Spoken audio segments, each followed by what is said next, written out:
All right. And there we go.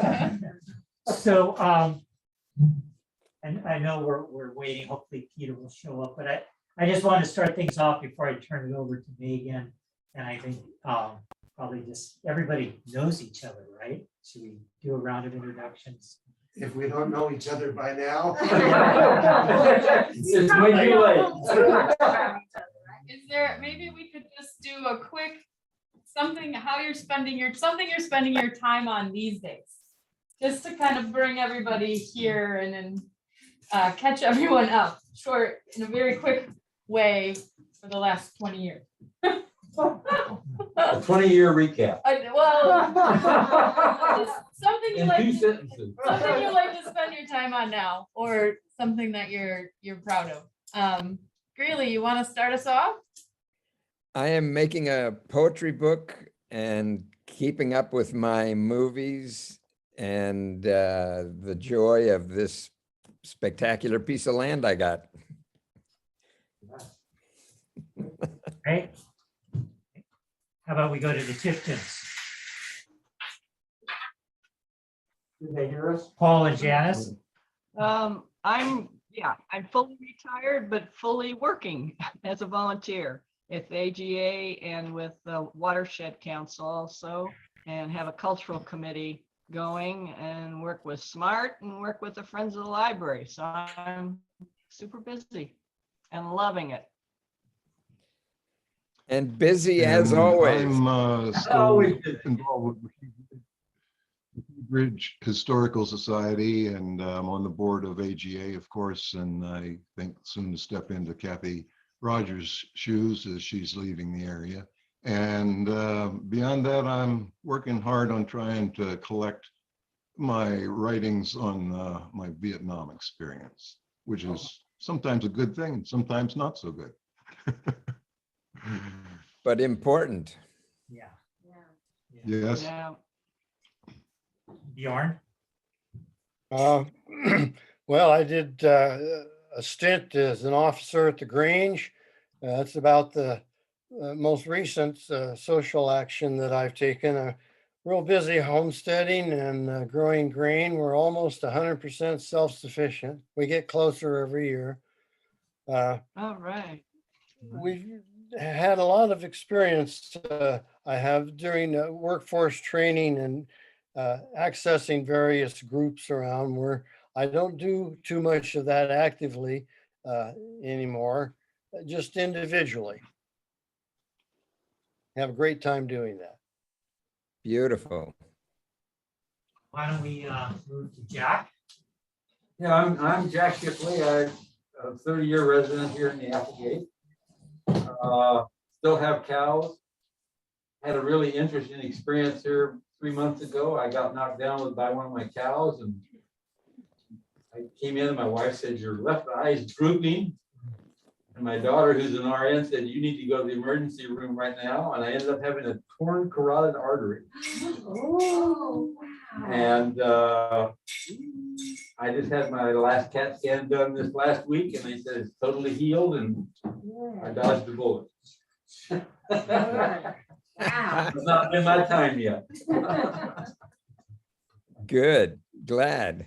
Yeah, we're glad for that. And I'm still actively involved in the Applegate Partnership, and also with Greenleaf Industries in Grants Pass.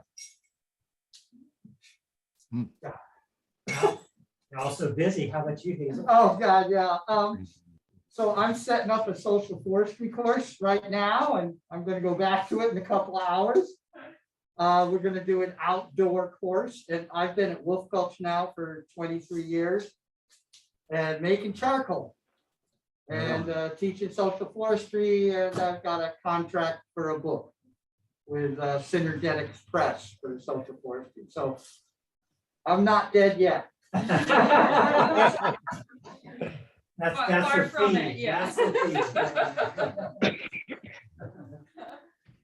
Vivian? Well, I guess we're all still on the horse, aren't we? Because I'm doing what I've been doing for the last 40 years. Although this is my last tax season. No. Yes. So, yeah, just keep chucking along. Great. Matt Epstein, formerly a 24-year resident of the Applegate. 3 years ago, my wife and I decided another chapter in our book, and we moved to Central Point. My involvement continues in education. I'm a highly unpaid volunteer teacher's assistant in the 4th grade at May Richardson Elementary, and somewhat dismayed at how the kids in the 4th grade still are struggling with multiplication.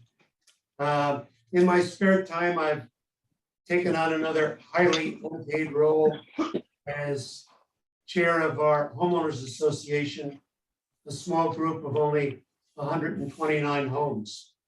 In my spare time, I just started a project with the Central Point Fire District in trying to get cameras installed on high ridge hilltops to identify smoke pre the fire, and then make that available for folks who are sitting around during the day just watching scanners to be able to report smokes and dispatch the fire crews. So I'm back into looking for funding, or helping the fire district look for funding to see about getting those installed in the upper part of the Rogue Valley. And with that, I'll introduce my good friend, Peter Salant. Thank you, sir. Peter Salant, resident of Little Applegate Road, the 5-mile marker. Cattleman and beef producer, supporter of many projects over the years here in the Applegate, Roosh School and the food pantry here in Roosh, and other things that are worthwhile.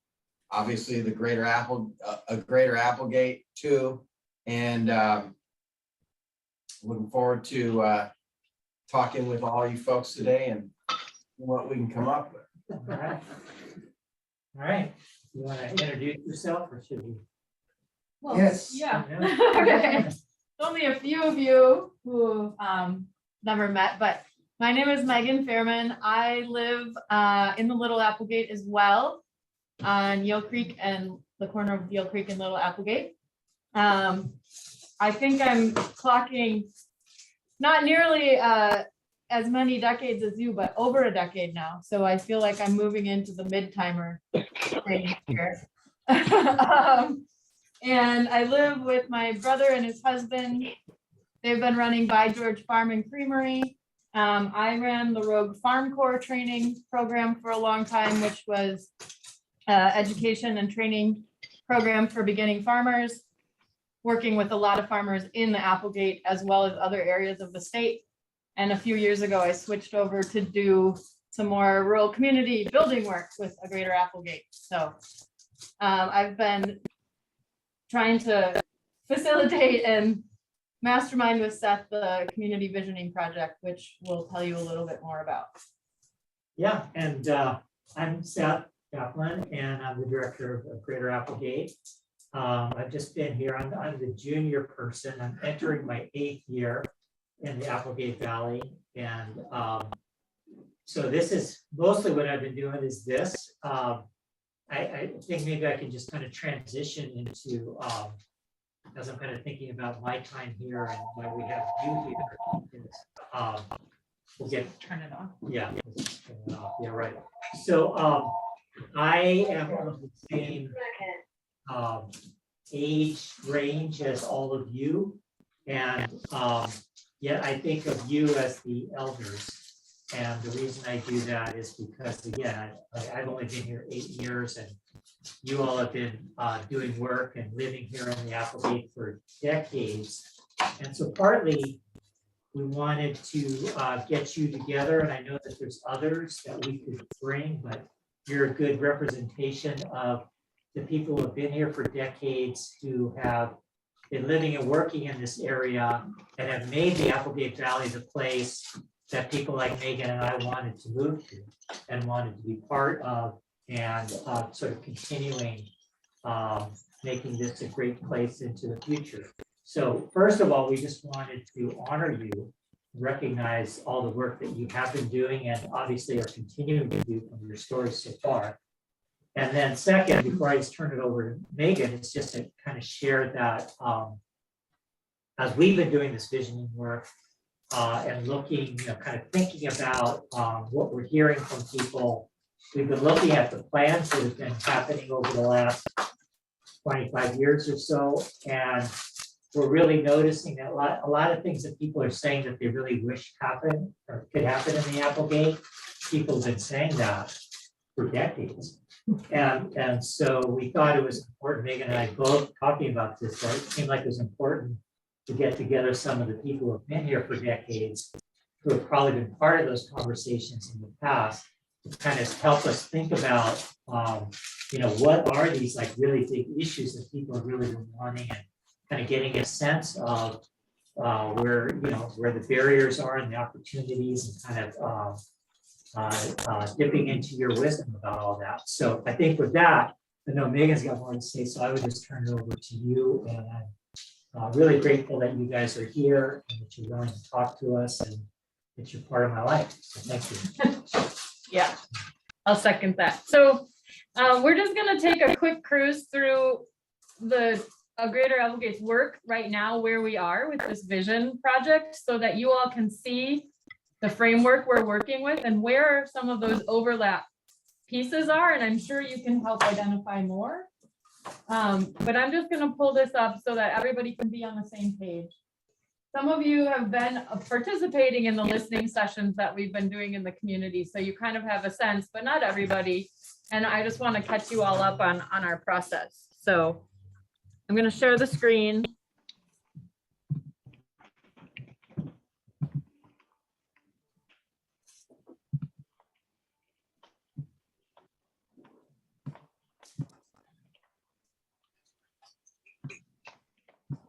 And just a sec. Seth, how do you make that bigger? Why isn't it bigger? It was bigger. Oh, see way over in the right corner. Oh, Right here. the box looking thing. Yeah, there you go. Okay. Okay. So we've been doing a series of listening sessions with the community, and we did 14 or 15 of them in all the drainage basins. So we went to the Little Applegate, Upper Applegate, we went up to Greeley's Place, we went over to North Applegate, to Murphy, to Williams, to Wilderville, Thompson Creek, Humbug. We met with the farmers, we've met with the nonprofits, we've met with the businesses, we've met with the Spanish-speaking community. And so we have a ton of data, which you might expect. And I've been working on collating it. So everything you see in this list is something that people have talked about over the past, well, it's been a couple of years now, because we tried to start this before COVID and then got a little slowed down and had to pick everything up last year. So we have 5 major categories that you can see along the bottom: resilient and connected, vibrant and livable, prosperous and vital, steward and sustain, and then inclusive and engaged. And within those 5 categories, we have 5 other categories. I don't know the words yet. Subcategories in each of these. And so we're looking at emergency preparedness, public safety, the built environment and infrastructure, communications, and energy in this first category here. And any place you see yellow highlighting is at least a known overlap, either from the work that Kevin Preister did back in the mid-90s, or the Jackson County Strategic Plan, which happened, I think, in 2000. And other reports or things that we've gotten. We know that maybe have either been attempted before or were in one of these plans that engaged the community and were acknowledged as being something that the community wanted. This big one here is the community center in this one, although I'm sure there are more. If we look at vibrant and livable, we're talking about health and wellness.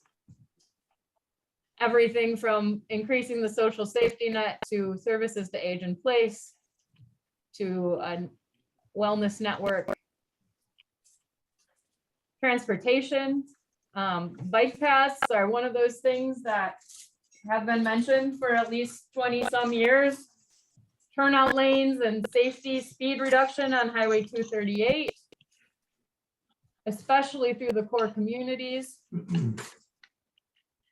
Housing, you know, there's a huge, in all of the history documents, there's really a desire to maintain the rural atmosphere here and the low population density, while at the same time, there aren't any housing options, especially for either low income or workers. And so none of the local businesses actually have enough people to hire. So this is a real issue right now. It sounds like it's been discussed for a long time. We have education, after school programs, childcare options, places for teenagers to hang out, even a high school on this end of the valley. And then waste management. One of them being a recycling center, which actually also came up in the Jackson County plan, and I just didn't highlight it. Under prosperous and vital. Look at all that yellow. Yeah. So we're really talking about, you know, like how to have an innovative rural economy. Again, this kind of goes back to keeping the rural atmosphere of place and not wanting to have overdevelopment, not wanting to bring in strip malls or things like that, but then also have places where people can get things locally. So not everybody has to go to town for everything. And this was a huge one in the Jackson County plan in 2000. This one in particular is language from that plan: provide adequate commercial space for locally owned businesses such as a laundromat, gas station, general store, community garden, community center, medical clinic, post office.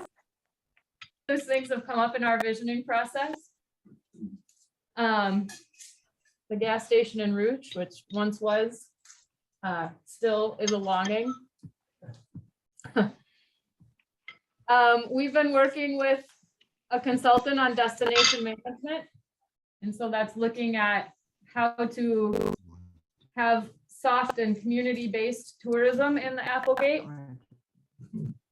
That's really led by the community, again, trying to uphold that rural character and what we love about this place. Lots with the vineyards, that's possible. As you can see, that big long list there. The vineyards weren't really a thing at the time all these other plans were happening, right? Nor cannabis. So obviously we have some new things on our hands. We have a business network that we've started here at AGA, and they've done some prioritizing of their own, of what they want for their local business network. And so you can see that there. Really trying to increase coordination among local businesses and cooperative marketing and advertising, and just really work together better and be able to refer people locally. We have a business map that came out as a result of all that.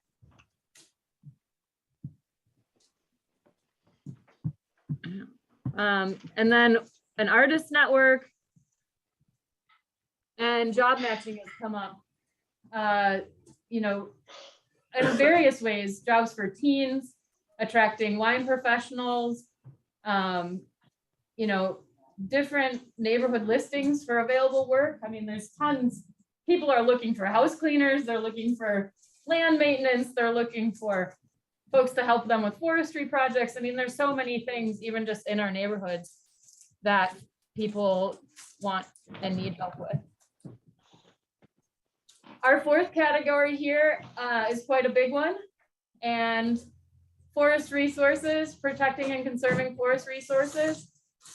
This is also where some fire resiliency comes in addition to emergency preparedness. Again, I mean, there's a lot of stuff in here that people have been talking about for a long time. Questionable as to how much has actually gotten done.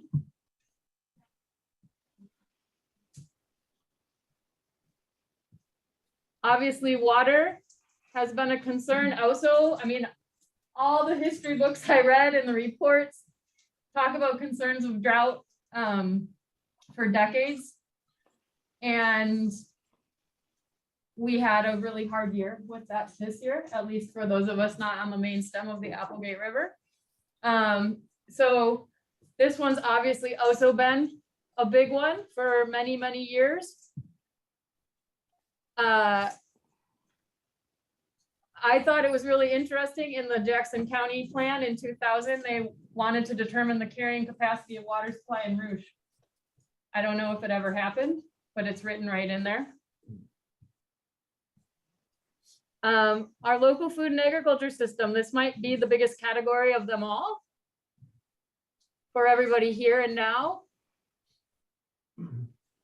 And ensuring that farmers have access to farmland is a huge issue facing us, facing pretty much every rural community across the United States, I imagine. With the cost of land not really being reflected in actually what you can produce with agriculture, unless you're growing weed, but even that's falling out. So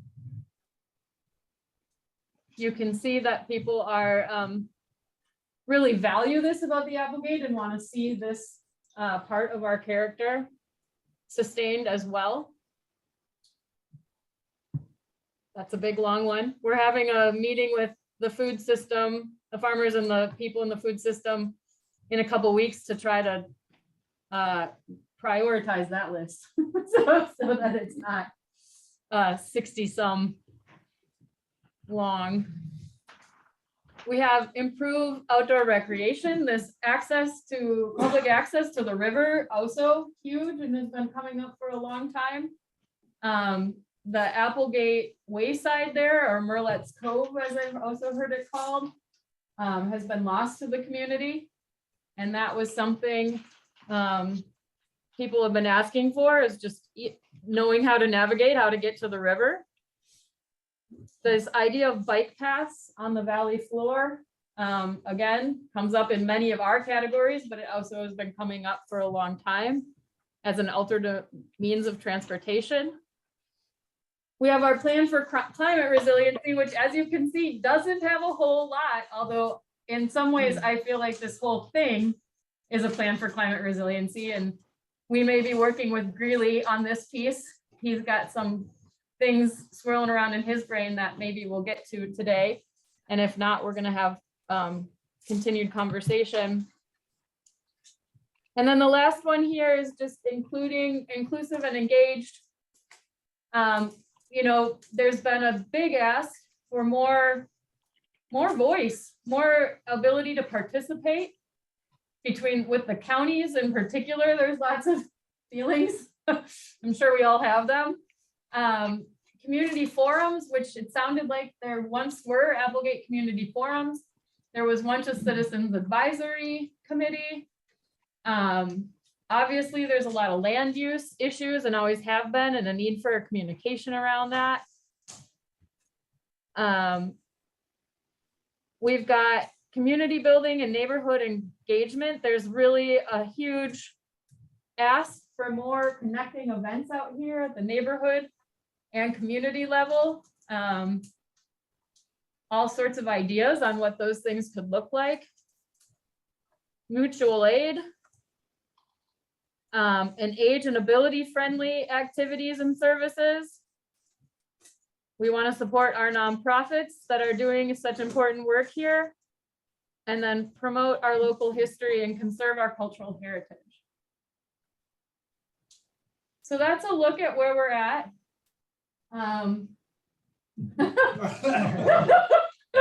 At least 2 weeks of work, you're on. A couple of weeks' work will get that knocked out. Yeah, it's large. Yeah, Matt. What are you gonna do in your spare time? I figure it's job security anyway. huh? Yeah. I've just gotta jump in and comment on a couple of the things that you've walked us through, which really are important to this community. And I printed out a document last night. It's a record of a meeting. It's dated November 22, 1999. In attendance, Matt Epstein, Mike Kahn, Janine Hawk, Vivian, Joe McAlevey, Sally Alstrom, and Taylor Kahn. And on there, they focused on the mission statement. We did. We focused on goals and actions, including fundraising, handling request processes, filling the board. What else do we have quickly here? And basically, you've brought us up to date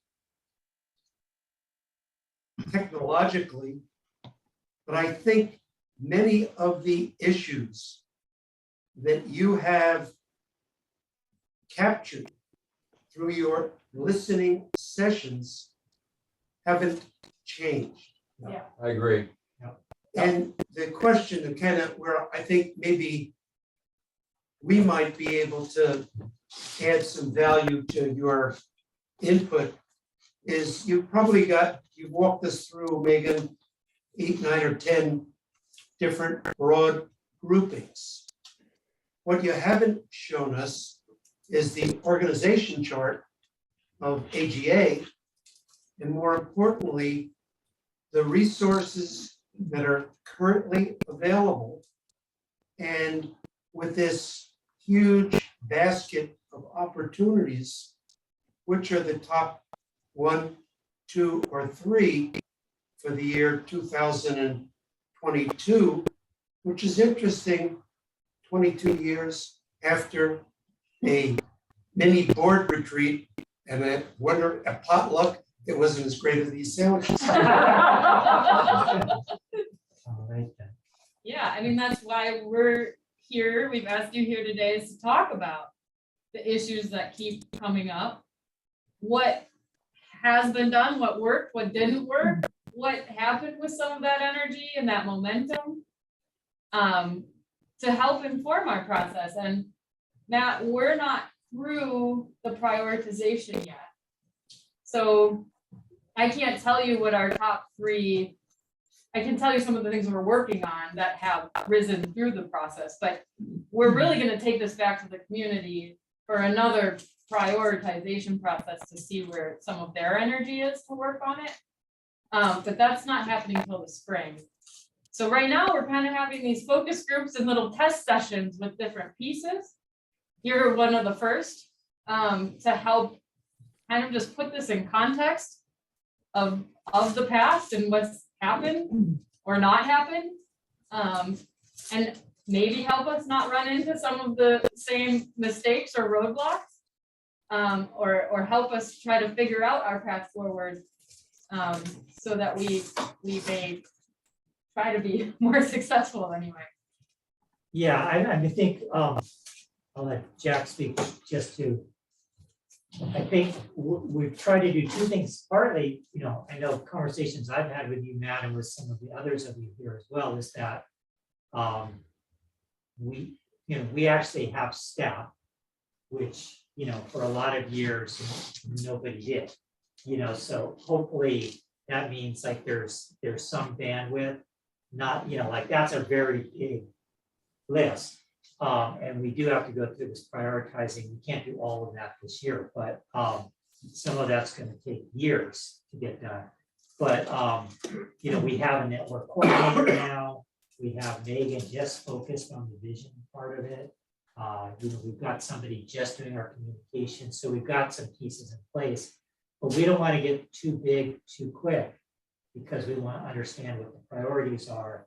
And what we're really trying to do is we want to make sure that the community itself feels strong enough about the priorities, that the community is willing to work on these things, so that we can hold it and we could provide resources and we can make sure people get fed and if there's childcare, and even give a little money to people who are like leading a group or something. But we don't want to run everything. You know, we don't really think like that. Doesn't feel like a good model for Well, us. we can't. Yeah, we'd have to We'd get have a whole really city big. government. We'd have to get really big and then you have to sustain that. So it just doesn't seem like that's gonna work here. But Jack, go ahead. Well, just some more perspective. You know, a group of us worked on the Applegate Fire Plan, I think in about 2002. And it was basically one of the first in the nation. And it was, and particularly because of the Applegate, 70% of the landscape of the Applegate is managed by the federal agencies. So we need to have them partner with us if we're going to be successful. To this date, nothing in that fire plan. It was presented to the leadership teams of both agencies. And to this day, nothing is done. And we had a time sequence, and I'm not doing it to bash the agencies. What I'm trying to do is put perspective, is that we needed commitment from the agencies, we needed funding from the agencies to do the work that needed to be done. And what I find really interesting is I've kind of strayed from that particular realm, but we had a strong relationship internally with the agencies, with both BLM and the Forest Service at that time. And I went back the other day and I don't know anybody in either of those agencies. The turnover has been so huge and it's almost like starting from scratch again. Do you That's still part of have the a, difficulty. do you have a copy of that report? You can We share? have Oh, it. we do? Yeah. It was There. actually incorporated into the Jackson-Josephine County Fire Plant. Oh, Management okay. Plan. It was distributed wisely. I've got a box that's full of the Applegate Fire Plan. Me too. I'm trying to sell them. I can't even get Goodwill to take them now. And I'm kind of looking at this. I've been here probably as long as anybody, almost 50 years. We're 49 now.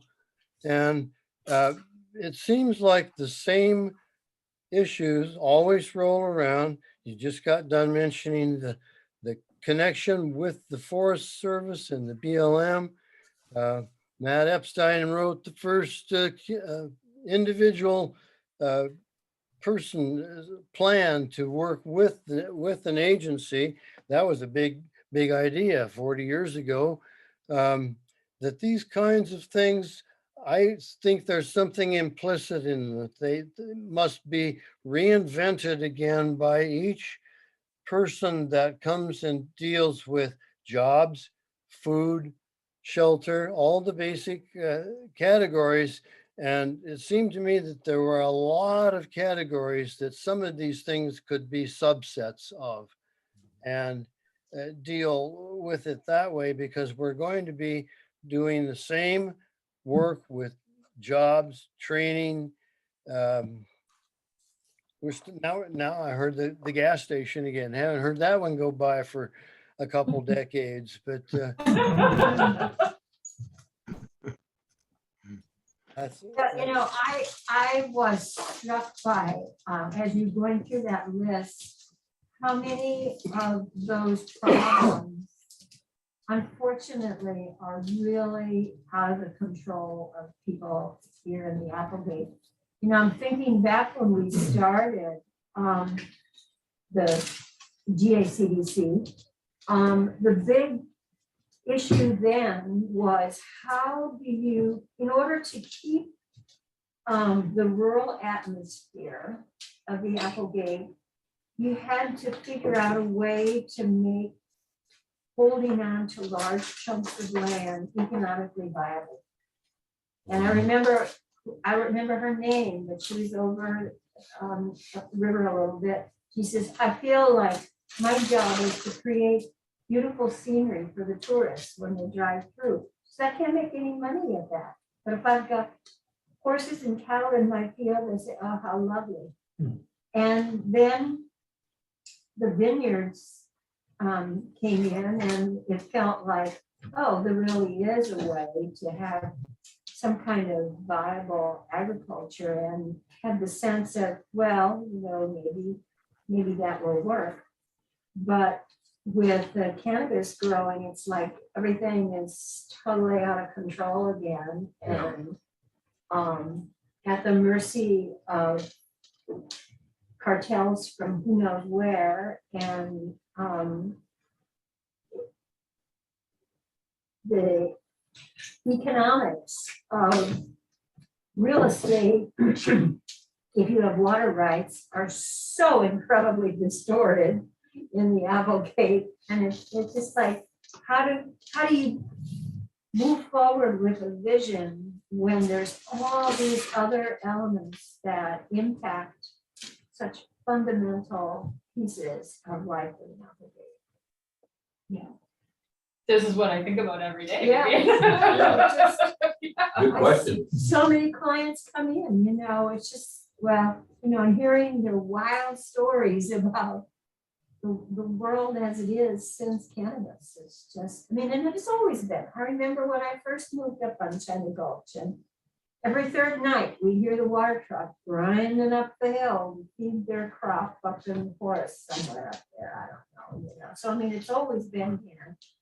But the legalization has just so controlled things. In terms of how much you pay a farm worker, to get them to work on your place, and it's just really nuts.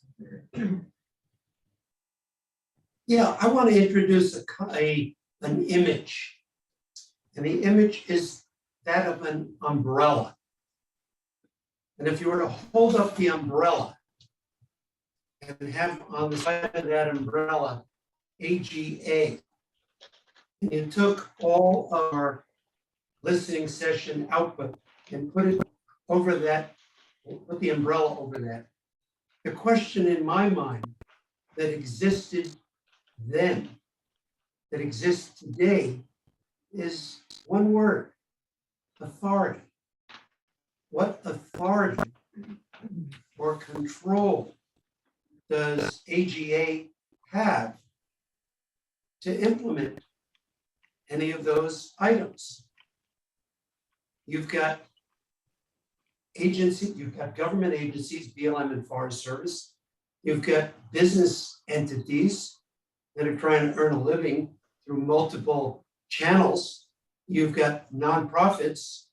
You've got an education system, and you've got all of these entities.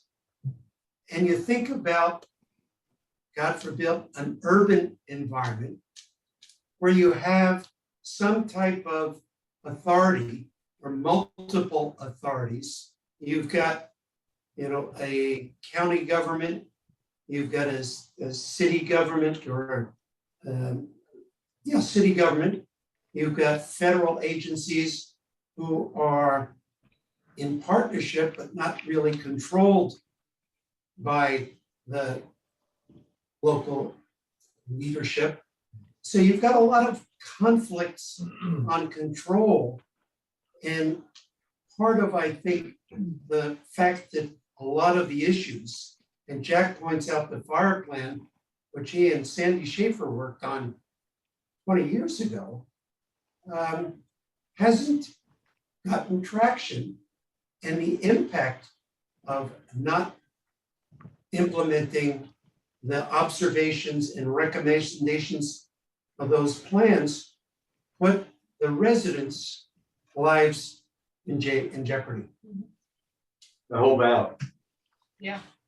Yeah, the other question comes to mind is, you're getting our input here. Have you, in your listening sessions, invited any of the elected county officials to your listening sessions? Have they come? Dave Daughter's. Yeah, Then Dave Daughter join. has actually joined, he's not on our board, but he comes to all our board meetings. That's okay. County commissioner, that's a big deal. Yeah, I can recall Change. That's a big deal. the last time there was a commissioners meeting was in the Applegate School auditorium or library. This got to be over 20 years ago. Yeah. So, I remember that meeting. yeah, so it's part of the engagement needs to include the folks who have authority Yeah. where AGA doesn't have it at this time. Yeah, no, go ahead, Peter. I was just gonna say AGA can exert influence and help coalesce. But, you know, by definition, it doesn't want to have authority. Its purpose is to influence, gather information, help persuade and interpret / translate community input. Right, right, and just to say, I mean, our So strategy, that's good. our strategy has been and is being, you know, that we are listening to the community. We're not a single, like, we're not an advocate per se, just out there. We're listening to people. And then we're, you know, meeting with state and federal and county people and sharing what we've heard, because they find it hard, at least they say that they find it hard to enter the Applegate Valley. They don't know how to engage. So, you know, that's, Although we have a good example of them at Jackson County engaging with the community around Campo Buckley Park. You know, the community took over the park, operated the park for a number of years, you know, and is still in concert with the agency. That's an example of where a county agency engaged with the community and worked together. First, they just didn't want the park, right? That was the original. No, they didn't have money. It wasn't the question, they didn't want the park. They didn't have money to fund- operate the park. Fund taking care of it, so. And it And the wasn't community- all so- roses. believe me. No, I know it wasn't. Yeah. But it was, But it was you dual. guys at the Greater Applegate, that were at the Greater Applegate Community Development that took that on and said, okay, well, we'll figure that out.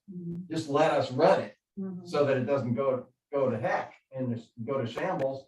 And then 20 years you guys did that or administered the doing of it. And then it slowly came back to where now the county took it back over, which is great. I mean, that's an example of success. I have a So few things. McKee Bridge Historical, Yeah, yeah, go ahead, Paul. I was just going to add, that McKee Bridge Historical Society has had a very good working relationship with Jackson County Roads over the years, as far as, in this case, they own the bridge and the road access there, and the Historical Society is only tasked with maintaining it. But they've been very helpful when we did the large restoration effort a few years ago. It was a $600,000 job, and they helped us apply for grants and to secure all the funding that we needed to do that work. So we've had a good relationship there. So there are certainly parts of the county structure that will engage themselves with the community in that way. And then I just wanted to also mention that we really did press the issue with Dave Daughter as far as telling him our desires to have some greater connection in terms of like a CAC or something, that we could have some kind of representation to the county commissioners. really? Any thoughts kicking around in that brain of yours? Tons. And none of them very germane. That is the rub. And yes, there have been minor connections, but that's an uphill thing that I don't see a solution for. What would it take to make it happen, really? I don't know whether, well, Grilly may have a thought on it. You know, when we started talking about our relationship with the federal agencies around the fire plan and management, is that we had a day-to-day, almost a day-to-day contact with people there. And what I realize now is, not having had that contact for a while, there's been staff turnover. You go down there now and I have no idea even who the folks are. I don't even know who to ask.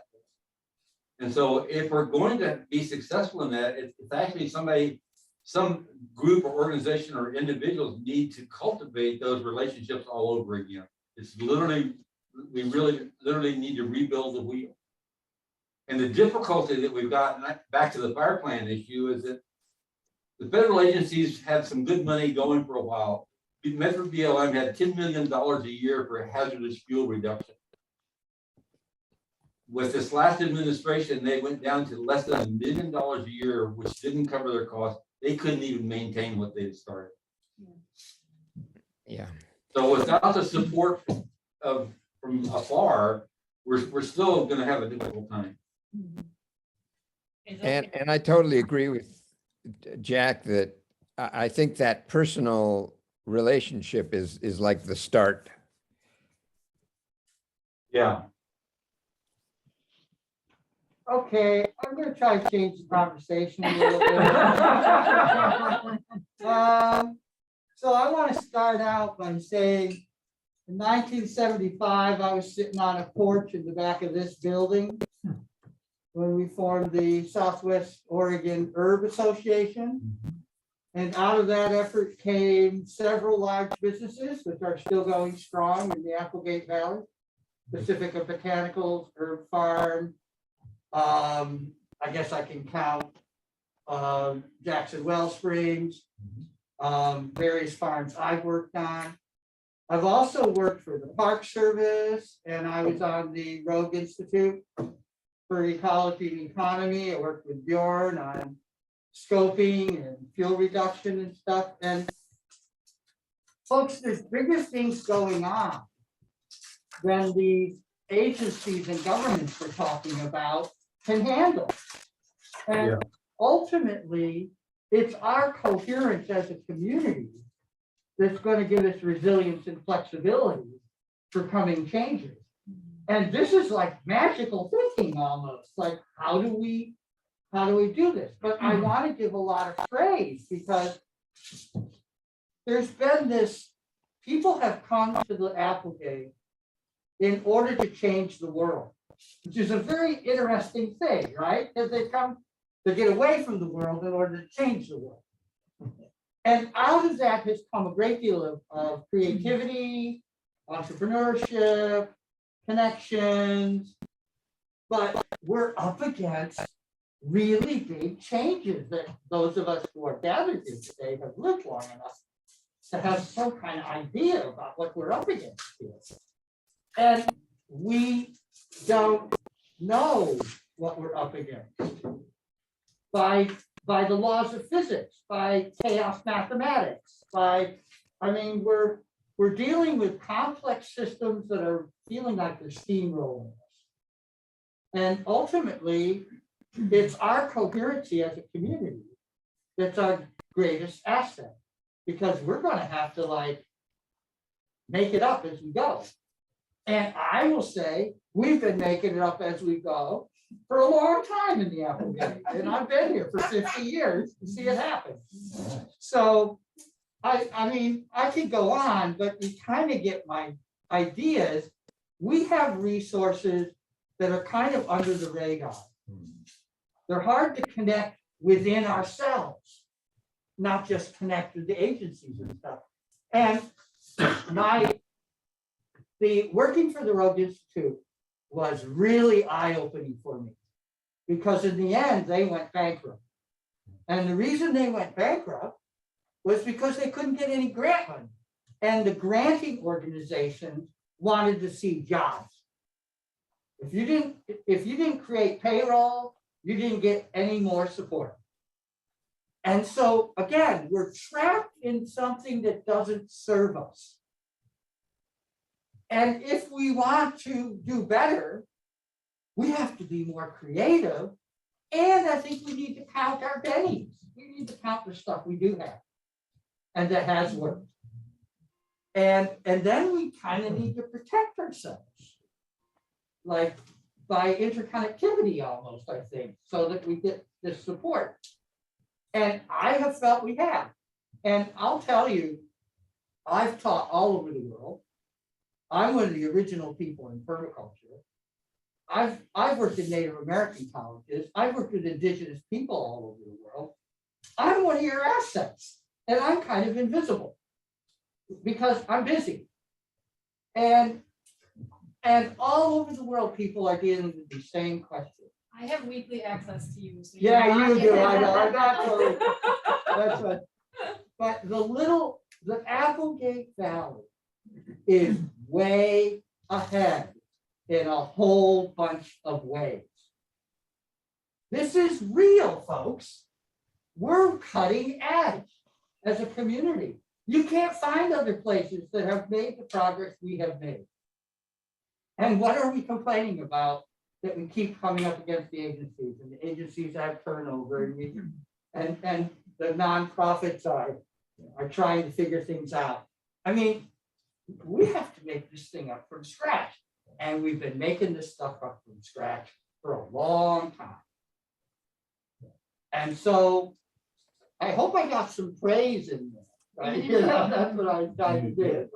But folks, The agencies are always gonna be yeah, turnover. That's their nature. That's what they Bigger the do. beast. and I And you like, can make friends with John Goritzma or this one or that one. And then they retire and they go away or they get transferred or whatever. And you just have to deal with that. Or you just decide, well, we're not going to do this with the agencies. I mean, it's a big waste of time. But you have to be realistic, which is what your point is. And rely on what the resources we have. One of the big things that we do have now that we didn't have 20 years ago is an organization that's funded. A Greater Applegate has funding. It has resources, it has people that can think about this every day that Seth and Megan and your whole staff is doing so that more than organizing can happen, some actual implementation can happen, which is that's a big plus. that's how we get authority. 20 to 25 years ago. Yeah, I mean, you can make things happen and help, ideas can spring up and then a month later, 2 months later, something actually has happened on the ground. That's a big difference. It's all, Yes. it all boils down Yes. to money. Let me throw in for a second. Maybe we need to work without them. Pull it off without any external or governmental, et cetera, help. Sure. Right. The way you put up your signs into the valley and stuff, just do it. Yeah. That took a lot of work with the county. Yeah. I'm sure the We county spent had a to year- improve We that. spent a year working with the counties and the state to put those two little signs. But you guys put the energy in it and it makes a difference. I noticed those signs too, and I was like, wow, that's fantastic. That's progress. You know, but 20 years ago, the only source of funds for any kind of project or planning or anything like that was the LM and the Forest Service. They funded True. every big project that we tried to do. And when that funding dried up, Right. then we're kind of sitting here holding the bag. Well, now through Seth's amazing grant writing ability, suddenly there's these other more social project grant monies that aren't associated with the natural resources and Right. allowing the opportunity to do some of these things that have been on our wish list for the 50 years I've been here. You know, it's really great to have that, so long as money is allocated towards implementation and not just talking Right. about what we need to do and vision. I mean, visioning obviously is important and great, and a way to coalesce the community around projects. But to me, to get money to not only just talk about how to get high-speed internet in the valley, but actually get high-speed internet in the valley. It's those kinds of on-the-ground things that will make the difference and bring the neighborhood together saying, yeah, we did accomplish something, because instead of just talking, we've actually accomplished something. Yeah, Matt. I think one of the things that we didn't have then that we do have now is a much more robust communication system Mhm. via email, and your newsletters, I think are great. I don't know who gets credit for putting them together, but really does a good job in communicating. The other different perspective is, if you look at where we've had some successes in the past, part of the success was a result of having a champion outside an AGA type environment. So you provided them with resources, but that work was championed, led, organized, and implemented by a champion, a group or a team that the champion pulled together with AGA participation as necessary. The other resource that I think is important not to lie in the weeds is the fact, and we use this effectively, gosh, within 6 months, we used our 501c3 to deal with $1 million donation that covered the acquisition of Pacifica. So it was kind of, wow. So we really were in the lights within 6 months. There were various attempts to use the CDC's or AGA 501c3 to foster smaller organizations that couldn't or didn't want to go through the C3 process. So one of the conditions or one of the opportunities is to use that as a resource to facilitate getting resources, to bring groups, give groups the resources they need, with the condition they have to work in an integrated fashion among other individuals. And it's got to be something that's of substance and aligned with one of your strategic objectives. In the permaculture world, I talk about quick fix, retrofit, and ultimate. And quick fixes are obvious and we can get on it, and the community comes together and does some of that. Retrofit is what we're talking about today. It's really difficult. It takes planning, budget, mapping, thinking, but ultimate should not be compromised during retrofit. This is difficult. I mean, just as a design process, this is a challenge. And I want to say supply chain. I want to say carrying capacity. I want to say resources, assets. And I want to think about these things, because if we're going to power down and if we're going to relocalize because of changes we can see coming at us, what is the actual process here? Where do we go? And I think we need to think about distributed energy, distributed production. I imagine lots of small businesses springing up during relocalization that replace consumerism. I mean, if you've been following the news in the last week, American consumers just trashed the supply chain through buying so much. I mean, we're drowning in this consumerism. What does that mean? That means we need to take care of ourselves. One of the big things at the Rogue Institute we ran up against was called brokerage yards. What if you get a mixed truck of logs? You take it to a yard, it gets divided up into alder logs to go to Salem, and Madrone logs. Stops, huh? You know, right, Gordon, you were there for that discussion.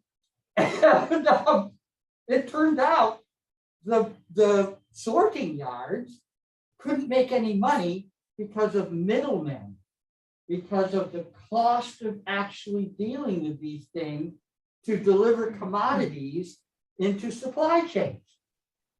We should not be thinking about commodity extraction anymore in the Applegate. This is not appropriate. We need to move towards decentralized local production to replace consumerism and yet live good, simple, healthy lives.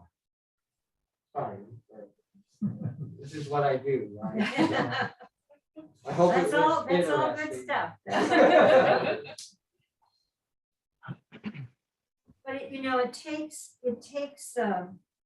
if you don't want a supply chain connecting out to China or wherever, then there's gotta be an internal supply chain.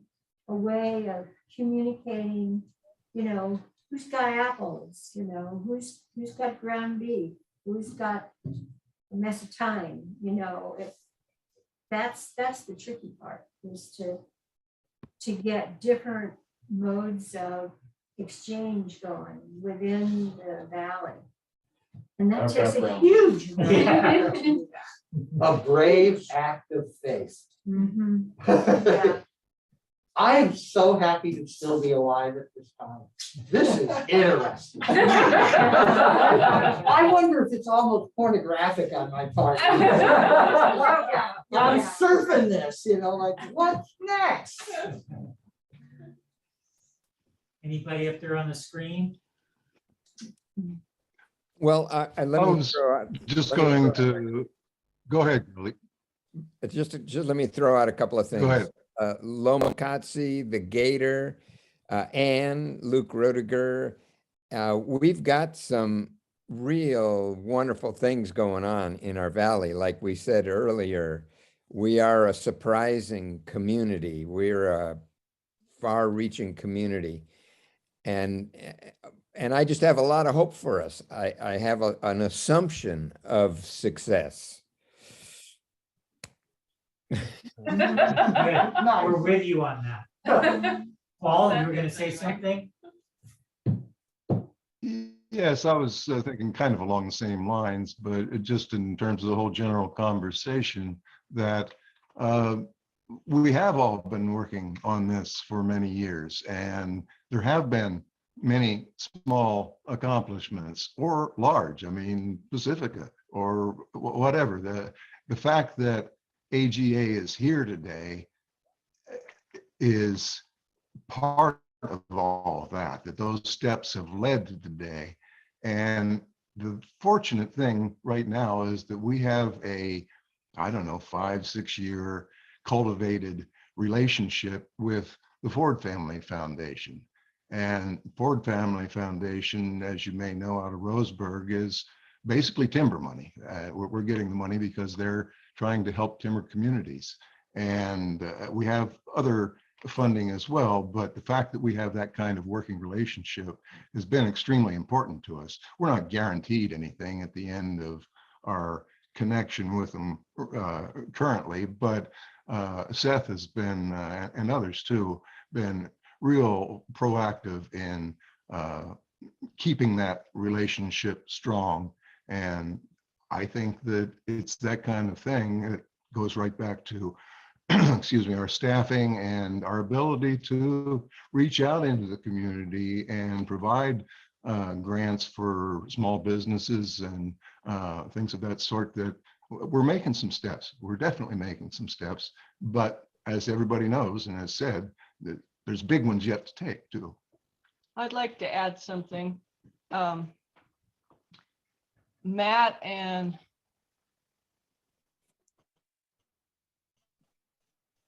Turn off your camera. If you can hear us, Paul and I Dennis, know. turn off your And- camera. You have to turn off the camera. Okay, got it. Oh, you got it on again? Oh, you do. Sorry. Okay. So Okay. there's several of us that have been involved in projects that were pretty successful in the community. And instead of naming people, because some of us are at the table, I'm just going to name the projects. We helped save the Rouge School. We helped get Pacifica going. We helped with keeping the libraries, getting the libraries back open again. And some of those major things that we did it with having a really dedicated kind of task force and had all of our ducks in a row and a lot of information that was really practical. I know when it was mentioned to go to somebody else who has the know-how with the libraries, we went to a professional mediation group to help us to form a really good document to present to the county. And it worked. The same with keeping the Roost School open and getting really good information to them and proving that we needed to have it. And I think some of those things can all be done, again, like what people are saying, through something like AGA, because that's the organization we have now that can really step up. And I think it does take people really coming together and having a good idea and having solid facts, not based on any emotions or things that detract, because people in agencies have to see that kind of, that's the way they work. They have to see documentation. They have to see legalese. And when we do that, we've been really successful. Thanks, Janice. Thanks. That was helpful. Yeah. You know, I'm reflecting on when AGA started, and it was at this big community meeting, and there were, I don't know, maybe more than 100 people there. And it was to present the final results of this initial survey that the Forest Service, I think, paid for. And they had told us that they had $5,000 left in the community.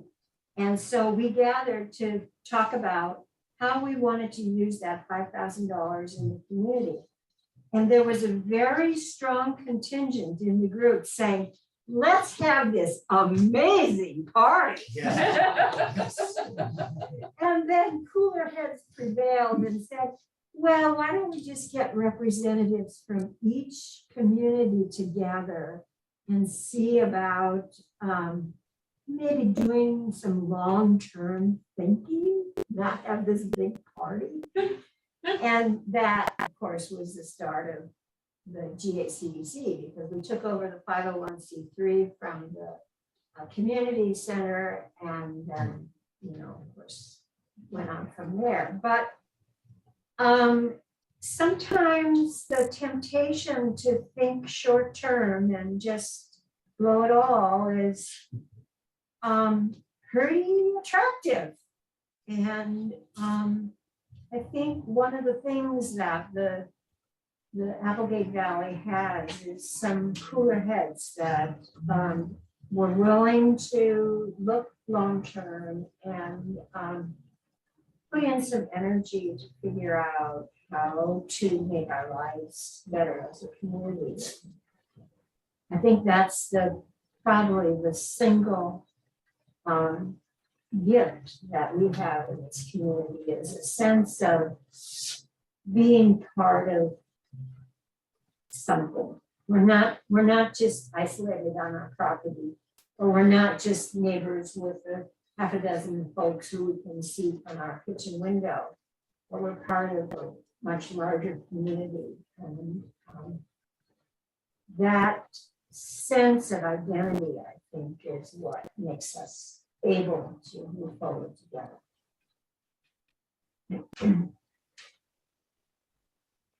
Yeah. I've got to build on what Vivian has brought up here. And that's, as we invest resources, and we think about more than a 30, 60, 90-day window, one of the best meetings I attended, community meeting, was in Williams, I believe, where they had school kids engaged. And you've got either middle school through Roosh, and I'm not sure Applegate is running through 8th grade. Yes. Or even high school kids who need to do a senior project and do a presentation at the end of the year. Engaging that component of our community is going to have some longer term benefit. Yes, some will leave the valley, some won't, but you'll be planting seeds today and tomorrow that all of us here probably won't sit in the shade of, but will perpetuate and engage them in a learning experience that you'll find out quickly who's committed and who isn't, and put their energy, their thinking and thought process into the mix. We've had some success with the Rouge School. We have some student essays on their vision for the Applegate, which is fun. We haven't decided how to incorporate it all yet, but we've had harder time getting the West End. But it's been, I mean, the school systems are like, it's been a hard time for engagement in that way, but What was the key to the success in it working at Rouge School? Julie Berry. Really very. Yeah, Having it's a an principal. internal contact. Yeah. Back to your champion. Yeah. And the relationship Yeah. that was built between GACDC or AGA and individuals that kind of handed it off. We have a need. Can you work this problem? They took it to their kids. They wrote the essays. So you engaged with a relationship that was built. And we had the same kind of relationship with Hidden Valley High School and the mid-school with the Applegate Partnership and Watershed Council. And what we needed was a point person from those schools to step up and give us support. Well, and it's always been true that the west end of the valley doesn't have the same level of connection to the Applegate. Even Williams is its own little universe, and for Williams people in general to think beyond Williams and think of themselves as Applegaters is often a real stretch. A lot of people in Williams don't know that. Well, we have, We've Right. had that conversation. Yeah, it's chronic. We don't It's been that way for 50 years. we have, Go ahead. Paul? we have attempted to reach out to, we've attempted to reach out to Hidden Valley High School, and very early on, even before our listening sessions, as AGA, several of us went over there and engaged with a group of kids that was mostly, future business Leadership, leaders of the group. And that was a very good engagement. They were happy to be asked for their thoughts. On the other hand, none of them particularly continued that engagement part. But we do have also one of our current board members, Rich Halstead, is on the Three Rivers School Board. And part of our intent in having him on the board is his connection to the school system in that direction, both Applegate School, Williams, and Three Rivers School District that is within the area of the Applegate watershed, which is what AGA encompasses. That's it. Yeah. I mean, I think just to quickly, I think one of the challenges in the Three Rivers School District right now is the Applegate principal and the Williams principal is the same person. So he's got two jobs And the toughest job in the world right now, potentially. yeah, so just like getting his attention, like he's, I actually do spend a fair amount of time with him, but he just doesn't have the bandwidth. Go ahead, Lisa. Botanically, very interesting. The myrtlewood tree, its drainage stops at the county line. So we really do have a Jackson Josephine County problem that you guys are kind of talking about right here. that will take some extra creativity to figure out how to bring the Applegate into self-recognition. Is it really appropriate to try? I mean, maybe you're trying to fight something.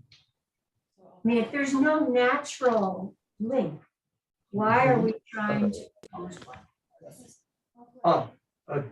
Because of lines just of because- connection. But just because Route the river, 238. the water happens to go and the highway happens to go, there really is a big division between the sense of identity of these communities. Why bother? Hey, they put the sign at the other end. But I'm sorry. There you go. Doesn't seem county, I mean, you know, Seth's doing what he can to be inclusive. I mean, Yeah, I know. yeah, I mean, my personal thought on that is that we are one watershed, we are one valley. That the only reason, you know, that there are political forces against us, but those are, to me, are artificial. Right. And that when you look at, I mean, I often say this in our listening sessions, is when you look at people in Williams or Provo, and you look at people in Applegate or Rouge, they seem more like cousins to me. They seem more similar to me than if you compare them to Grants Pass or Medford or even Jacksonville. Like we are of one nature, but we have some barriers to overcome. That's, Well, but maybe if I'm you- being optimistic. but Yeah, if that's- you talk to people who live in like Wonder, for example, you would have to really work hard to convince them that they are an Applegater, not a suburb Grants Pass person. Right. I mean, there's just not, Same with the folks out near Road Community College. yeah, They don't there understand they isn't live in the that Applegate. sense of being part of. you know. I've got to go change some water, people. I'm sorry. So this has been educational. This is way more than I thought I was going to learn. Thank you. Thanks for Bjorn, coming, great to Bjorn. see Good you. to see Bjorn. Another water issue. Yeah, another water issue. Always, always. Yeah, there's another dimension. I mean, again, I'm just gonna reinforce Vivian's comment. The fact that you have this county line, and if you were in a plane and you flew from Applegate Valley out to Wonder, you'd really have to scratch your head looking down from the plane to see where that line is. But apparently, if you're counting myrtle trees. Yeah. Oh, you know. Bang, there it is. Thank you for that insight. Look at that map, you know? I knew I was. If whoever drew that line was going by the myrtle trees, it's, oh, there's a line there. I'm going. But the other thing that Vivian said that I think Megan and I ran up against, we had dinner with Diana Kugel, because the Applegaters tried to do things like this, to organize neighborhoods years ago. And they were like, oh my God, there's so many neighborhoods. Well, that's called a spokes council. So I do think, and decentralization, you're talking hamlets. Hamlet. They're smaller than Yeah, villages, they are. but they deserve recognition as entities because they have all the flavors of place. All these neighborhoods. So celebrating the richness of all these different botanical lands, this is the nature of the Siskiyous, right? We're in the Klamath Knockers. And have you read the book Madstone yet? That starts in Wonder, Yes. Oh, that's it. Paul Fetty, Oh, okay. who grew up here on the Upper Applegate. And his people were conscientious objectors, which I come from 400 years of Quakers, all right? So that's why I'm so radical. And, but I have this knowledge of time. And that book is awesome. We have quite a library about about the Applegate to lean on. But I do want to keep suggesting that if we can strengthen the distributedness, keep using that term, distributedness, and then create the webs of connection. But first identify and celebrate very local entities. Yeah, I mean, I think to bring together what you're both saying. Vivian's saying that they're, you know, people have their identity in their place, in their hamlet, call it. But as provincial as they might want to be, they are part of the Applegate watershed, the Applegate River Valley. And you know, along Highway 238. And while people in Wonder may identify more with Grants Pass than they do with Rouge in their own heads. As Matt says, from an airplane, you wouldn't really be able to tell the difference. The Applegate River goes right by that place. We need to recognize and celebrate each hamlet as its own community. I mean, Medford has its own distinct neighborhoods, but they're all part of the city of Medford. So I think the analogy would hold up that these are all part of the Applegate Valley, and there are common threads, more threads in common than there are differences. Well, you can provide some incentives to be connected. For example, you know, some kind of internet, high-speed fiber network for the entire watershed or something. Man, every little hamlet would buy into that, right? That's a big deal. That's a big deal, That is a right? big deal. Yeah. And if you want to have these dispersed, successful businesses, I mean, the reality is you gotta have high-speed internet, you can't.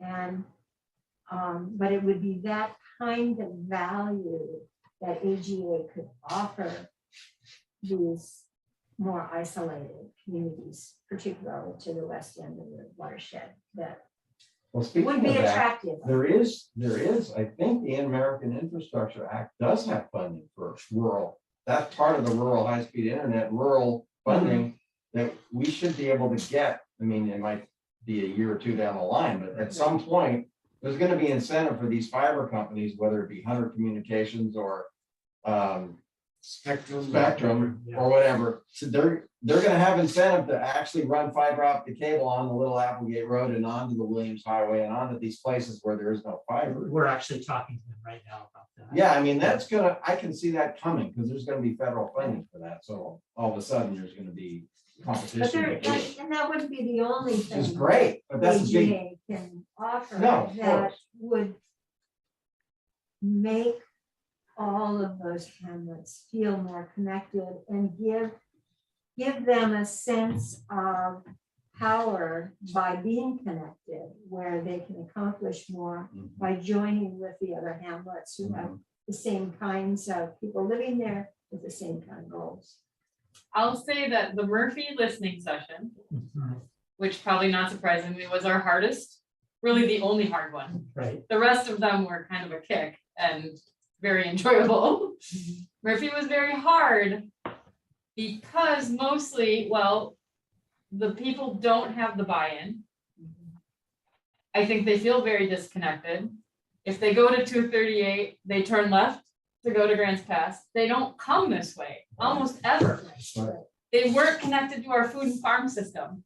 You know, they were like, where do we even find local produce? It's like, just go 5 miles down the road, the other direction towards Whistling Duck, and they have a store, right? They didn't even know about it. yeah. That's crazy. And so, but they're also struggling with sounds like a very large transient community.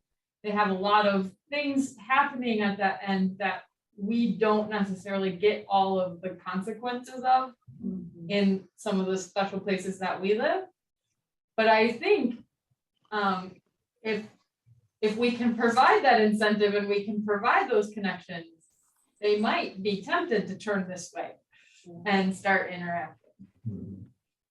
You know, and it's a long-term historical thing. I remember being so shocked when I had a conversation with one of our peers who grew up here. She went to the Rouge School, and she told me as an adult, so at the time, we must have been in our 50s, we were going over to the Applegate School for a meeting together. And she says, you know, this is the first time I've ever been to the Applegate School. She grew up and she went to school at Rouge, and she never set foot in the Applegate School. I mean, that just blew my mind, obviously, because I remember it 20 years later. So it's not a new phenomenon or anything. It's just, been a line. Way people The are. Myrtle line, you have to call it the Myrtle line. It's not the Way people county are. line, it's the Myrtle line. I mean, It's the Myrtle line. people are like that. You grow up in New York, there's certain blocks you never go into. Oh, yeah. And they're just literally within hundreds of feet. They don't cross the block, Mhm. you know? Stuff like that. Yeah, Um, it's humans. Yeah. So let me try to throw one more thing in since we're having such an interesting conversation. I want to talk about class issues. Because one of the assessments that we've done, we started community inventory in Little Applegate before AGA got going, and I think we kind of inspired some of it. The reason I have a job. You were part of that conversation with me. Yeah. And one of the things we assessed in the Little Applegate itself was that we had several different communities living in the same place who weren't talking to each other, back to your point. And we were trying to figure out how do we connect? And it turns out it's illegal to put flyers in rural mailboxes. Really? Yeah, we China, ran into that. China Gulch had a special mailbox we put up. Yeah, Just for our Yeah. neighborhood flyers. Yes. You put something in there, you put the flag up, so when everybody drove up, they knew Oh. what flags up there. Because you can't just, Smart. you know, That's why we started some of the bulletin boards, yeah. but. We started. Yeah. the other, another thing that's going on is there's a bunch of young people, not, who are college age, who are not happy with the hemp industry. They don't want to be part of that. And they really are trying to think, because they're thinking, we're young, here comes climate change. So they're really looking for some other way to operate. And one of the things we've been talking about, the Great Royal We, is there's so many large pieces of land that are untended in the Applegate. If there isn't the labor to do the forestry work. And how do we change that? Well, that's called a cottagers co-op. Because it turns out there's a lot of Oregon law that is deep forestry law. Temporary housing for seasonal workers, access to economic opportunity, tax relief for alternative forestry projects. I mean, I've researched all this stuff and used it. I think every ranch and every vineyard and every organic farm needs to have a labor camp. This is very radical, okay, but I'm saying a temporary place for people to stay while they do work on your property that produces charcoal and multiple products that can be marketed at market that don't fit into supply chains. And so there's a whole thing to do here because, and I've had this direct experience, people who own land don't like having a cottager because pretty soon the cottager knows more about their land than they do. And there's becomes a sort of a conflict. And we can heal that. That's not an insurmountable conflict. It's about education. It's about being able to pull this off so that we can make these connections and we both get seasonal housing and we get work done and we get culture built in the way of vernacular. I love that term, vernacular. Vernacular culture. What does it look like? How do we celebrate it? And I think it's a good start to have a logo and a hoodie. I put out the money and bought a hoodie. Yeah, you want a hoodie. But anyways, I hope you can kind of hear a little bit of what I'm suggesting here, because I'm actually doing it. I mean, we're moving ahead. And we've got new nonprofits that are starting FERC out of Permaculture Institute of North America.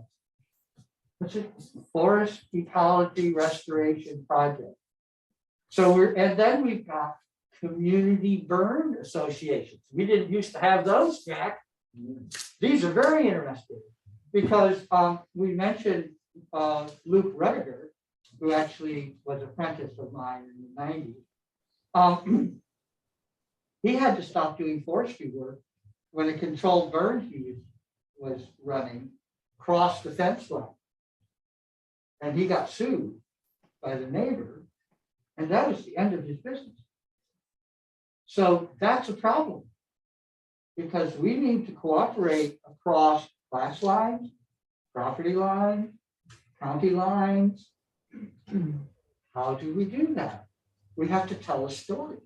We need to tell a better story. And I think we're on track here. I'm having too much fun. Sorry. Yeah, I think there's two issues. If I was to try and helicopter up a little bit from the conversation, there's two components. There's the what component. What are we going to take on? And then there's the how component. And until you land on the what component, the how component, you can spend a lot of time figuring out what we're going to do. But if that's not in, or how you're going to do it, but if that's not in your key what focus, you're going to waste a lot of your energy and time. I think AGA has done the what. I think we're at the point now of how. Yeah, and I think actually that's a good transition or segue for a comment I'd like to sort of bring us back to is, you all think about all this work that you've been involved in all these years, going back through these decades. Are there some lessons learned or advice there to the left, through the door and to the left, that you would want to make sure, like it looked like we were looking at Kevin Preister's plan, which looked amazing. And then, and sort of at the conclusion of it, he talks about how, there's sort of like this local group that's ready to start moving with this, and committees are being formed, and it kind of sounded like what we're doing. And we don't know what happened. Or like, I don't know if anybody was involved in the Jackson County plan in 2000, that like there's all these incredible recommendations in the plan. And it looked like there was going to be like a community action committee to kind of move this forward. And we don't know what happened. So, if you have some. Well, what happened is there wasn't the people and the enthusiasm and the money to follow through. There's a handful of people, and we all have lives, and just didn't. We had interns for a while on the staff, but we just didn't have the wherewithal to move forward. And I think part of it is a change in the demographics in the Applegate. The thing that I noticed just from in my practice, my tax practice, is how dramatically the number of young people who are enthusiastic farmers now live in the Applegate compared to 20, 30 years ago. Because 20, 30 years ago, it was people who inherited the ranch and they're running cattle, and you can't make any money on a couple head of cattle, and it's like roll your eyes, go into town to earn a living, and we don't have time for thinking about Applegate issues when we're busy commuting into Medford to feed a man. But now there's people who are figuring out that they want to and how to live in the Applegate and work in the Applegate and raise their families in the Applegate, which I didn't see a couple of decades ago. And I think that's a huge difference in terms of what's now possible, which wasn't possible 20, 30 years ago. It's a good comment. What it is. Paul or Greeley, do you have any comments on that, on where some of that momentum went, or what happened? Boy, like you say, we have our lives. And in my particular case, I realized I needed to be in my studio, and that's when I sort of slipped away from all the community stuff. I didn't drop it all. I kept the Gator, but basically I got on with my own life and am still on with my own life. So that's just personal. I wish I had an answer to everything else. Although we've made some great points here, I think today. And when you look over the recording and pull those out, I think you might be inspired. And also, I want to say that your original presentation is really wonderful and well thought out, and there's wonderful meat in there. And one of my conclusions is, like in most situations, you have these 5 possibilities or something, but this one is kind of a little ahead of the other ones, and it's a little easier to do. And actually, I've got a couple of steps already done. So you kind of concentrate on the one and try to take it to the finish line. And maybe that's what the final approach is going to be here. And I think that has been the approach all along, where there's one thing that just stands up, and it's the easy, or as Matt loves to say, the low hanging fruit, right? And I think, like the Ketcher Buckley Park, the park is closing and we're all wanting to still go to the river. So, that's like way up on the top and could do it. Another huge project that took huge amounts of energy is the farmer's ditch. Jeez, they're getting all of those landowners to come together and make that project happen. Enormous amounts of time and energy and goodwill were used up on that project. And there's a lot of people who are still benefiting from it, because the ones who had water from the main stem had water this year, and the ones who didn't. So there's long term. And so you kind of, when a project gets finished and it's working, you forget about it and you don't realize how much of the community effort went into accomplishing that single thing that everybody focused their energy on at the time. Or just fighting the timber sales. Right. I think about all of the energy and time and resources that have gone to fight against the clear cuts, instead of being able to implement more people working in the woods and controlled burning and all the things, You're exactly right. Yeah. Because once you've successfully fought a sale, for example, then you say, oh man, okay, now I need to go back and see what do the kids need help with now, and what projects at home, what rope that I didn't pay attention to, and kind of regenerate. Yeah. Well, I would say that it seems, I agree with your very initial assessment there, Vivian, as far as that the reasons why we didn't finish things.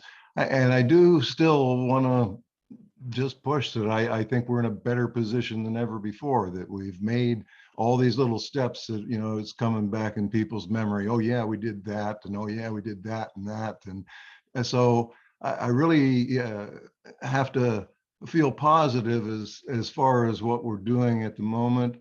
And we are very much dealing with individual projects that put themselves out there. Even before all the listening sessions were done, we'd already begun building bulletin boards.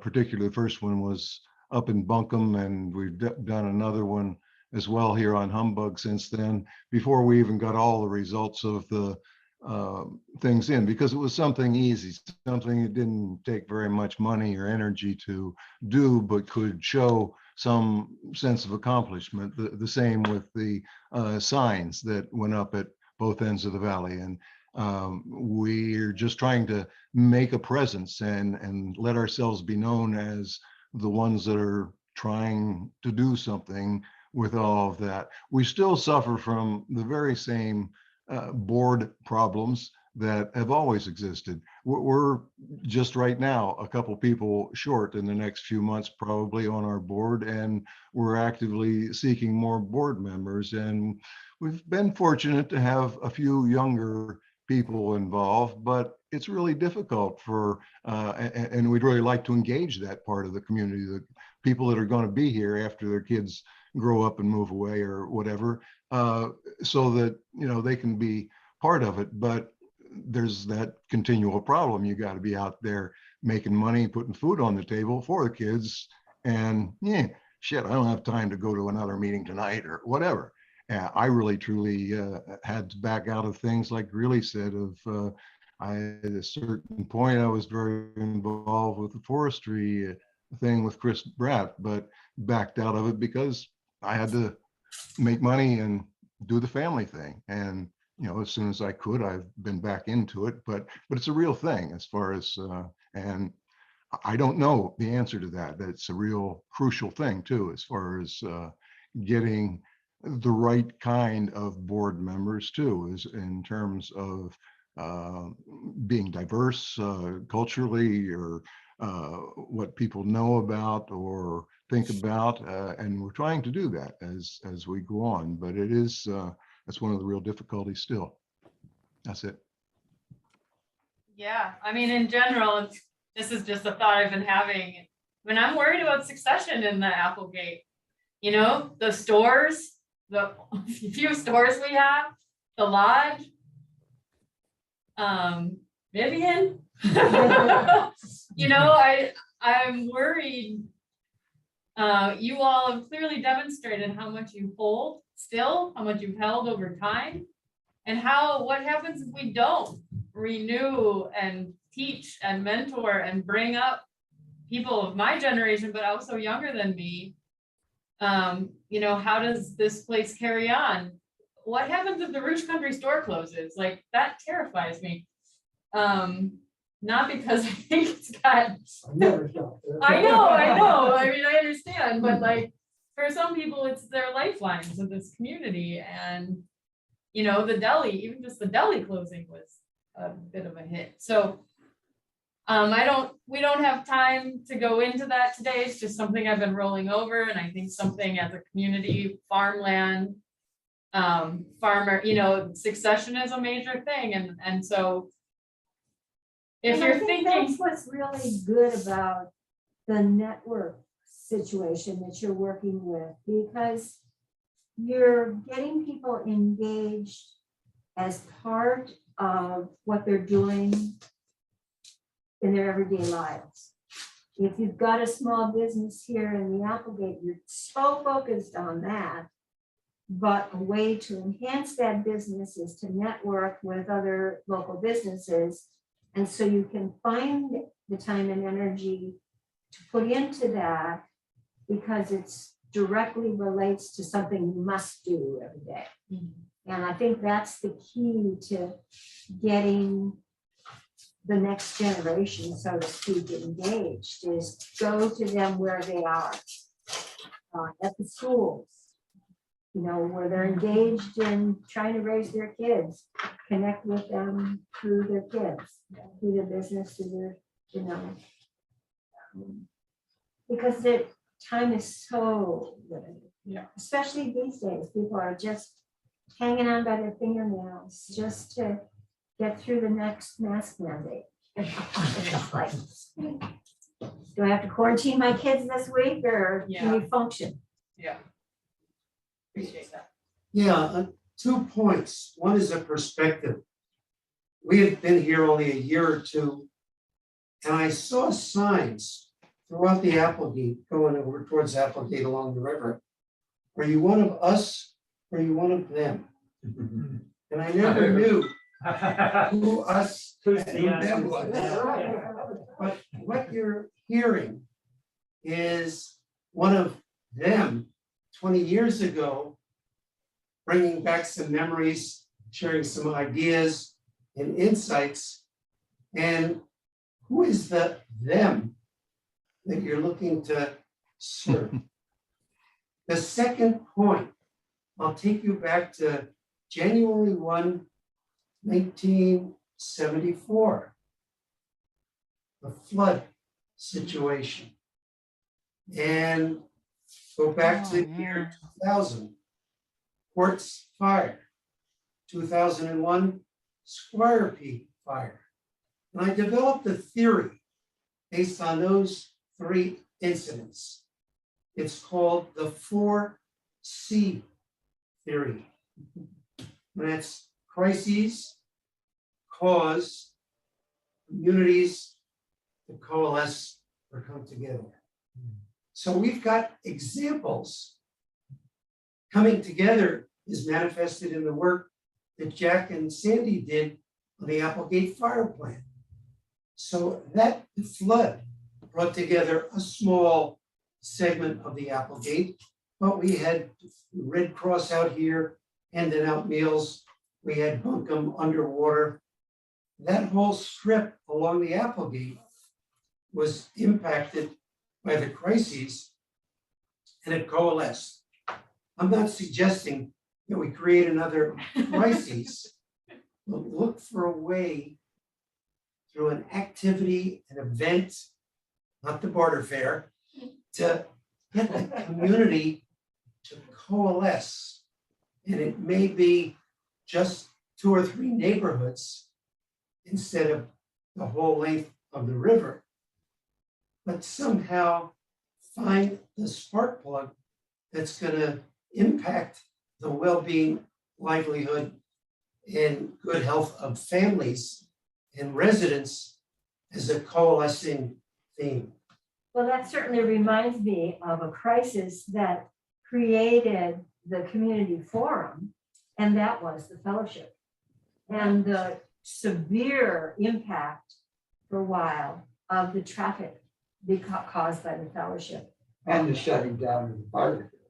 Yeah, I mean, it was just this whole, that it was the them, it was the us and that created those signs, and you know, that's not an issue now, but that's certainly another example of It's how. still kind of an issue. There's still a lot of traffic out And there. Yeah, but there's, you know, sexual misconduct and loud Well- music and, yeah. Yeah, but it's not the sudden drama that Right. there was back whenever that was.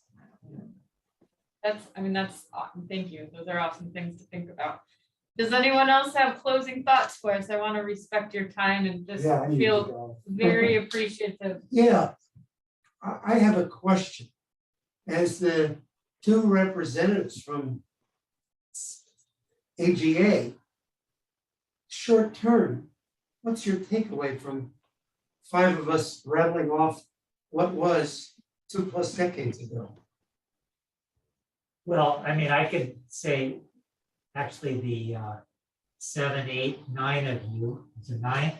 But I mean, I found it fascinating. I mean, that's kind of my, you know, like I said, I agree with Greeley. I think I'm going to look forward to listening again, but I have been listening, and I just find it. I mean, I am inspired by the energy and the creativity, and I think one thing that's been good for me, because I'm always like in the weeds, like that's my whole life, and like to hear that there actually has been so much accomplished. You know, I'm always aware of what we or I haven't accomplished, that it's just good to kind of get this sense of there actually have been some like major accomplishments through the years. And, you know, even like I said it in the beginning myself, it's like, you know, I chose to live here. I didn't have to move here. I chose to live here because of the innovation and because of the nature of the people, and not to mention the beauty. So I think, you know, sort of taking all that in, I think it enriches my sense of what we're doing as an organization. And I feel like going back out into the community, I kind of feel fed by this.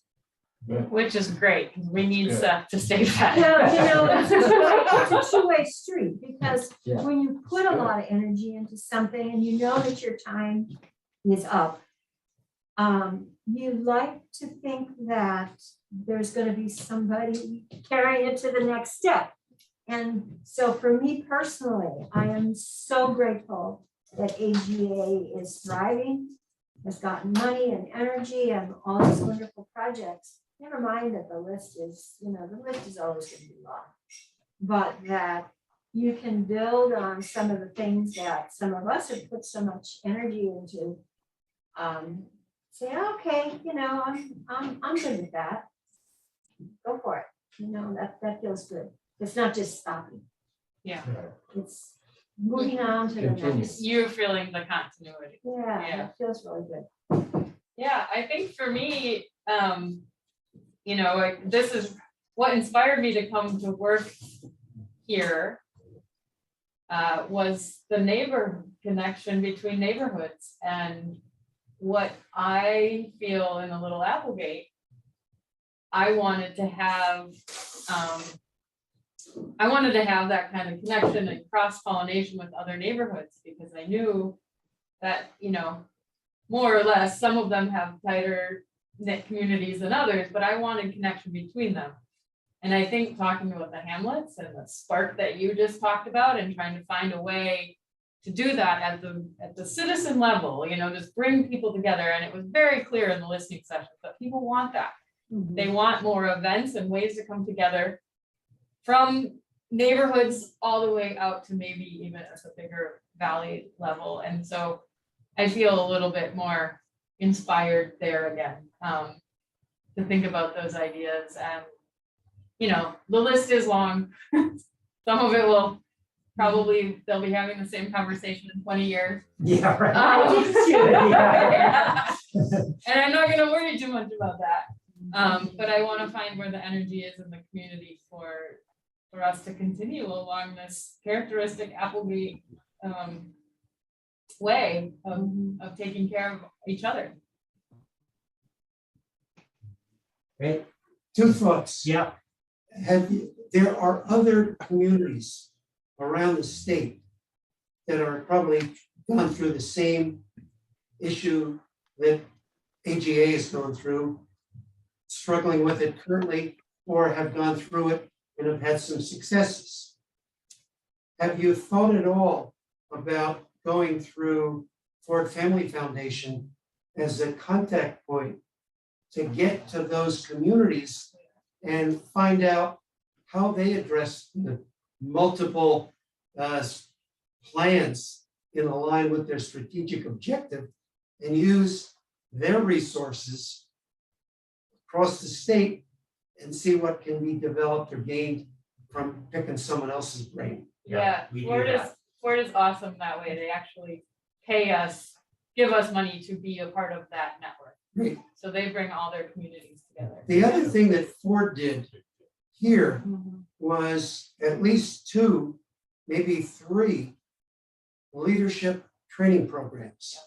And Rocky has left, and I'm trying to remember who took over, and Max took over. I don't know where their focus is, but Rocky changed the focus from leadership to community development. But there's an army of 5,000 people that have been through Ford training. And every time I see, was the executive director again? Yeah. And Luke?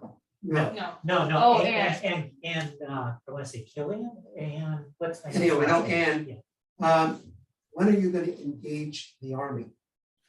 And there's an opportunity to see who attended and the potential of engaging them in their communities. And Kubrick. Yes, right. Now, I'll close with this. You were very generous in providing food and an opportunity to share our thoughts. I have a gift, and it's on this. Oh, there you go. And what I discovered somehow, This is how gifts were given. Yeah. somehow, GACDC on it. I got hornswoggled into being the secretary when we met in a little shed next to the post office. We had Miranda Shapiro, and then Will Kay was gone off to the United Way in Utica, New York. And I changed computers. And in the process, I was trying to go through files I could delete. And there in one file was GACDC with the notes of our board meeting from 1999 to 2001. So you'll have that as input for what we worked on, what came across our radar screen, what some of the issues were, and that may add to your knowledge base. Yeah, Pacifica was another good one at that time, thinking that happened. Yeah. The logistics of that. The You other know, one- you do forget of all the things, you know, all the projects that came across our desks, and, you know, once they're done, it's like, done with that. And then, you know, after a few months of family time, you get into the next one. Right. You may not know or remember back in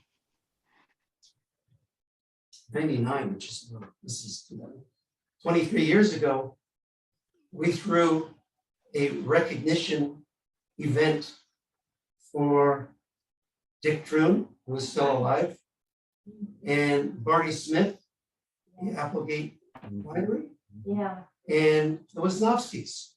And we threw it in, I think it's the Pizza Parlor now, Oh, yeah, right, the country club, yeah. and it was outdoors, and we had over 100 people show up. We had it was to celebrate the Applegate appellations. and we got an appellation designation for the Applegate Valley, stimulated and moved forward on that. So, you know, Yeah. there was about 5 or 6 of us that worked together to pull it off. Outdoors, catered Jacksonville Inn and Platon, put that thing together for us food wise. Jack Duggan was the MC for the auction. And we made probably $5,000 net as a result of that. But another accomplishment, not so much that we're boasting, but it brought people together under some type of common interest that they could network Yeah, and connect. and celebrate. I mean, Yeah. that's huge. That's Yeah, been huge because for that us. was right at the beginning of when the wineries really took off out here in the Applegate, and it changed the local economy. Yeah, getting that designation Yeah, is, it was huge for those wineries that followed right, later. exactly. They Yeah, got to be part of that. yeah. Yeah. Well, any final thoughts from our, Brilliant poll. I have one. I love everything that we've talked about and are doing. So this is not something else or something to replace it or anything. It's something to add to it. We have a climate crisis, social justice crisis, plastics falling all over the place. Our atmosphere is getting destroyed. We, as a species, may well be killing ourselves. And sprinkled in here somewhere, somehow, I think we need to address some of those issues as well. you got it. You're our guy. We're with you. I'm waiting, Yeah. I'm waiting for your magnus opus. Okay, I'm working on it. Magnus opus and an invitation. Yeah. Well, I'll put that under the heading really of think globally, but act locally. There you go. I think that's essential for all of us to maintain that mindset. And then, okay, what can I do right here, right now, that will inch a little bit further and hope that everybody else will do the same. Wear a mask and buy an electric car. Well, I don't have the electric car, but mine gets 45 miles to the gallon. That's So pretty good. you know, that's all right. Well, thank you so much for being here. Thank you, everybody. Yeah. And Thank for you. Well done. acts of service. Yes. Yes. Yeah, really appreciate it. And it's just been such a pleasure. So, Thanks for coming and sharing your insights with us. It was really good to just rethink all of those things and remember all of those things. I think it's good to put it into perspective again. Yeah, Yeah. I agree. So thank you all for participating. yeah, Yahoo. thanks, Paul and Janice. Take care, Thanks, everybody. Billy. Thanks again, you guys. Yeah. And the recording. Good to see y'all. Hello, hello. Be part of the very beautiful ending of that.